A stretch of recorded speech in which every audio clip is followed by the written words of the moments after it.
She was alive. Did you ever try to make matzah like Marvin makes? No, I don't have any inclination to do that. That's a timing thing, and it's I don't have, I just don't have we buy the matzah. Do you remember the year that the Jewish Center was built? I think you told It us. was about 1948, Yeah. 47, 48. And you moved to Altoona what year? January 1st of 53. So it was at that time the Jewish Center really got busy, right? When you lived here. No, January 1st of 54. Oh, very busy. Yeah. Very busy. And this was a great town. It had a wonderful Jewish area.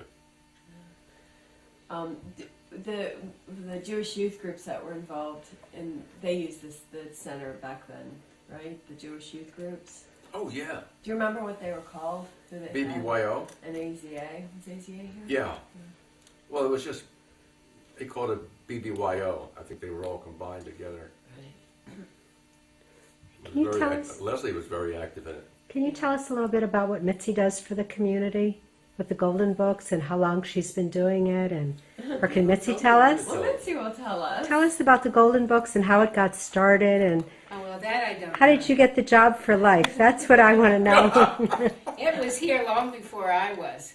Okay. And when I came, I guess, for giving me something to do, I think at that time Kathy Henderson had Golden Books, and I was asked to be, a secondary or someone just to help out with it.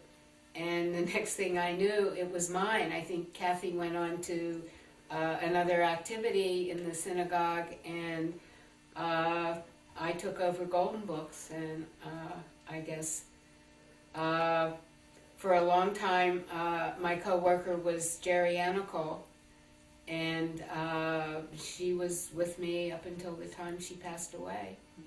And now Kathy Schneider helps me mainly when I go away.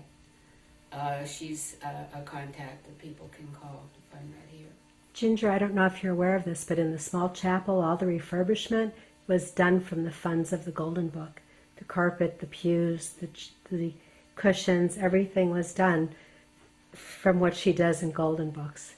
There was a time years ago that there are actual Golden Books.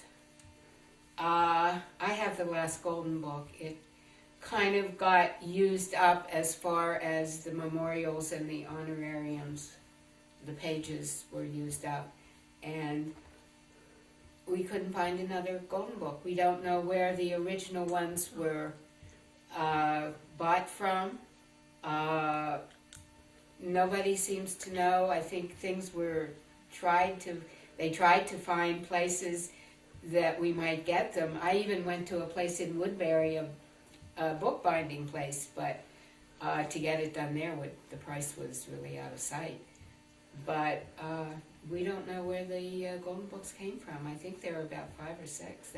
They're in the front when you first come in the main doors to the synagogue, and there are 2 glass cases on either side of the doors, and that's where the Golden Books are. And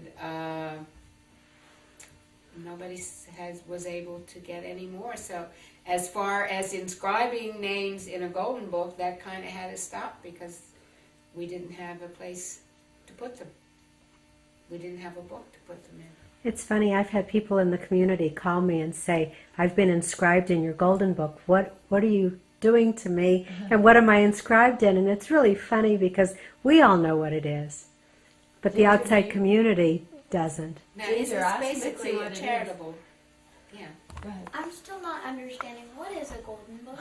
A Golden Book is a book. Well, basically what you're doing is donating money to the sisterhood in honor of a bar mitzvah, a bat mitzvah, an anniversary, a birthday, or something like that, or in memory of somebody who's passed away, their name.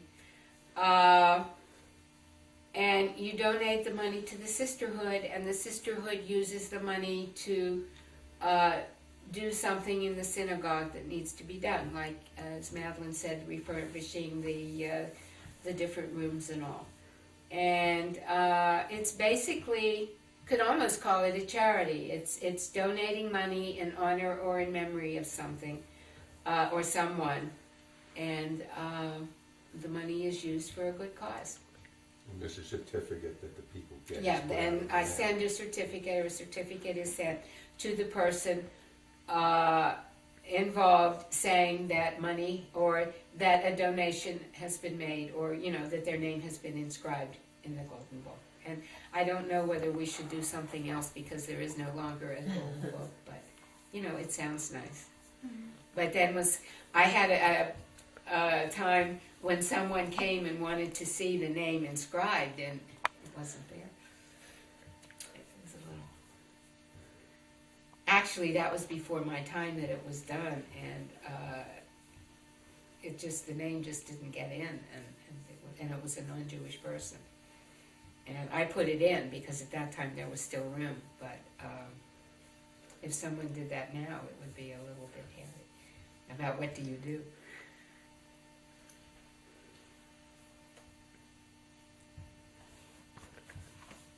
Okay. She came from the Huntington Jewish community. Do you want to ask her about the differences? Okay. A little bit? Quick answer. You can do it. Just say what. Yeah. What are So ask where she came from, what Jewish community. So what Jewish community did you come from? Well, I came from a couple. I mean, I grew up in Washington, Pennsylvania. But after I was married, I moved to Huntington. And that was my first husband. That was before Jordan. And I lived in Huntington for 32 years, I think. And it was a very small Jewish community. We had a synagogue. It was active to the point where when I first was there, we had a sisterhood, we had a brotherhood. They may have had a Sunday school at that time, but by the time my children came along, there were not enough children for a Sunday school, and we came here for Sunday school. And my son was bar mitzvahed here. And my daughters were not bat mitzvahed because by that time my husband, who had heart problems, had gotten ill again, and we stopped coming because it was too much. Because at that time I was working for my husband, I was his receptionist, and we worked all week. We worked Saturday morning, and Sunday he needed that day off. So after Howard was bar mitzvah, I think we came 1 year after that, and then we stopped coming. And my girls were 4 years old, or younger, so they never got to be bar mitzvah, but he was. And he came to Sunday school. I think he started when he was about first grade or so. We had a neighbor who taught Sunday school here, and so she used to bring him until the girls were old enough to start too, and then we came as a family, and we did that for quite a while. But unfortunately, a lot of the people in Huntington left. Either a lot moved to Florida, or a few passed away, and it got to be that there was not even enough of a community to have a sisterhood and brotherhood, but we still had high holiday. We still celebrated Rosh Hashanah and Yom Kippur. We had our own little services there. For the major holidays like Hanukkah and Passover and the different things like that, we had cover dish dinners, and we got together when we could.